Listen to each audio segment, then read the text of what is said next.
Hello, YouTube subscribers. Hello, Michigan Wolverine fans, and hello, Facebook.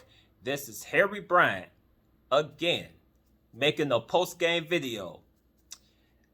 Today's contest, if you want to call it a contest, because it really wasn't competitive.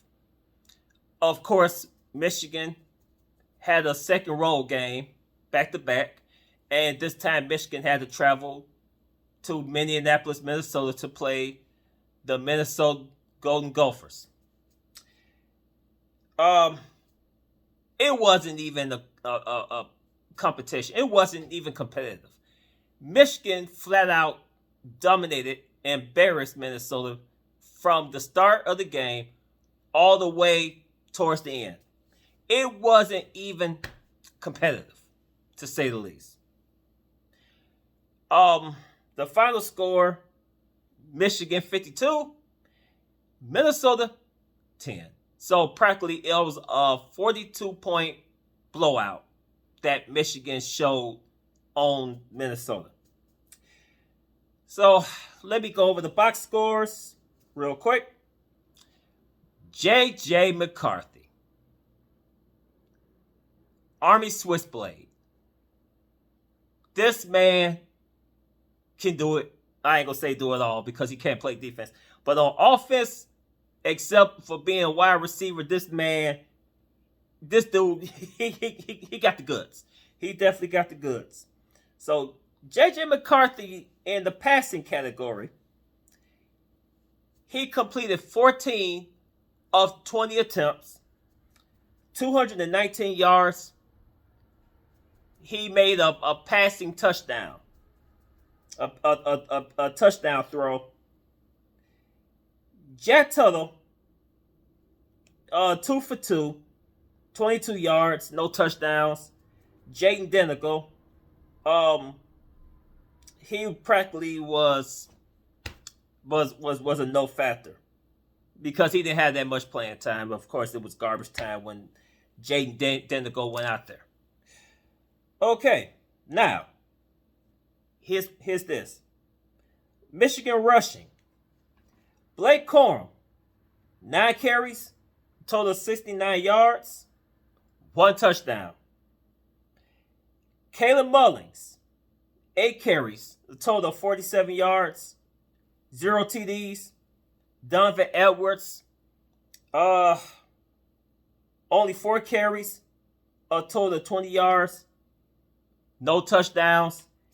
And his longest run is only 6 yards. So that man needs some encouragement real bad. And I think he's going to snap out of it sooner than later. Now, here's the interesting thing with the rushing stats. J.J. McCarthy, 4 carries, 17 yards, scored 2 touchdowns on the ground. J.J. McCarthy scored 2 touchdowns on the ground. I'm telling you, J.J. was not afraid to run the ball. He wasn't afraid of contact. And you can see that J.J. McCarthy was not afraid of contact. Even if he was going to get hit or he was going to get licked. This man was not afraid. That man definitely took a risk running down the field like that. And you know, he scored 2 touchdowns, 2 rushing touchdowns. Wow. J.J. McCarthy. He threw for a touchdown and he ran for 2 touchdowns. So practically J.J. McCarthy is one of the stars of the game. But here's the thing. With the Michigan's defense,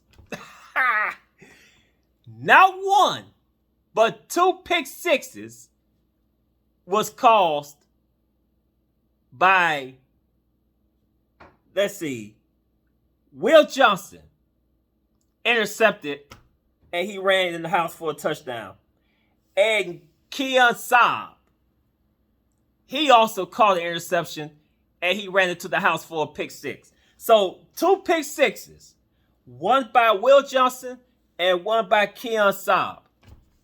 Those 2 guys deserve an honorable mention because wow. 2 pick sixes in one game. That tells you a lot about Michigan's defense. Michigan's defense in this game was on total lock.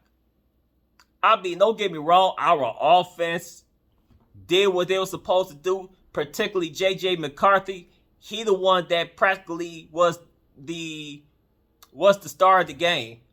But man, Will Johnson, when he caught that interception, he caught it clean and he ran it to the house. And Keon Saab, later in the game, he caught an interception and he took it to the house. Wow, that was awesome, man. I was at work when I watched the game and I saw those 2 pick sixes. I was shouting my butt off. I was like, are you freaking serious? Man, that Michigan defense, man, they looking good, man. I mean, yes, it's against Minnesota. And let's face it, Minnesota is not a very good team this year. But at the same time, Michigan has no control over how other teams play, if they play good or if they play poorly. Michigan has no control over that. The only thing Michigan does is play the teams that's in front of them. And that's exactly what Michigan did.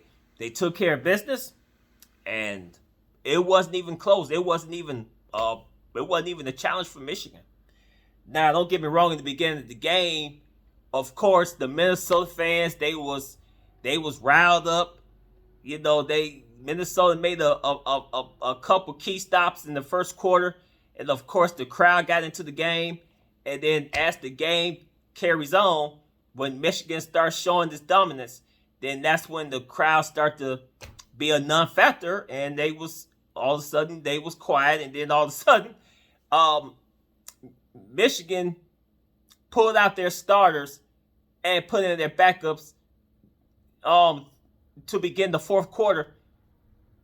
And when you have a backup QB that throws for a touchdown, you know Minnesota was demoralized. They started leaving the stadium. They left early. All of a sudden, it was all Gopher fans, and then all of a sudden now it was just mostly Michigan fans in the stands when the game was over.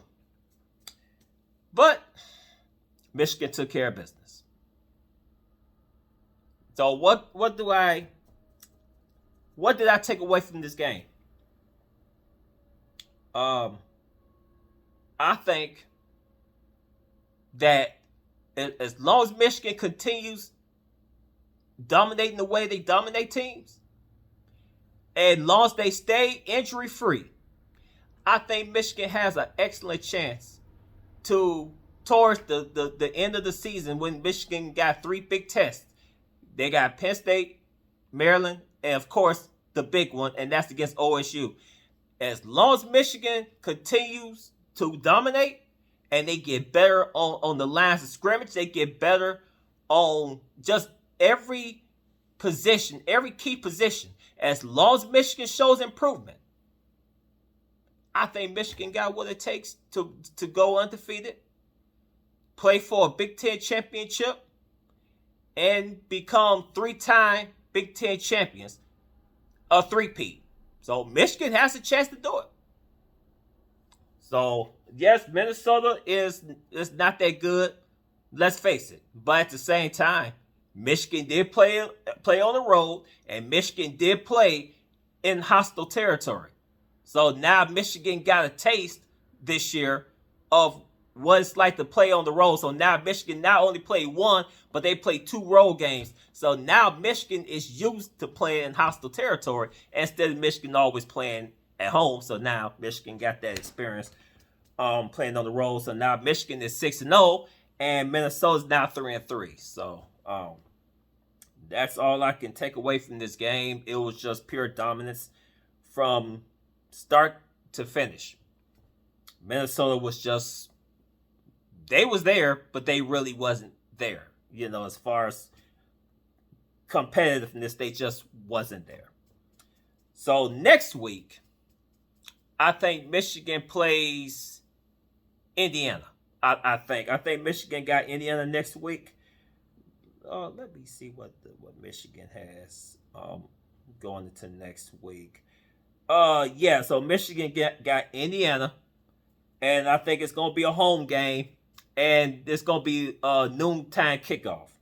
So that's gonna be, well, we'll see what happens, because normally Indiana has a sneaky way of giving Michigan trouble.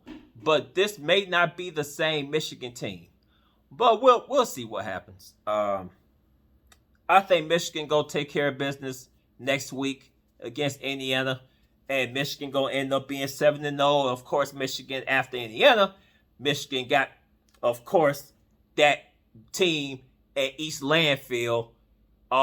Michigan got to play there, and then Michigan got a bye week, and of course they got to play 4 more games to end the season. So until then, that's all I have. If you like my video, please hit the like button, hit the share button, and if you like my content, hit the notification bell. If you hit the like button, it's going to help my videos to grow. It's going to help the algorithm. So please like my video, subscribe to my channel if you like the content, and that'd be much appreciated. That'd help my channel to grow, and it'd be greatly appreciated. So until then, as always, hail to the victors. Go Blue. Peace out.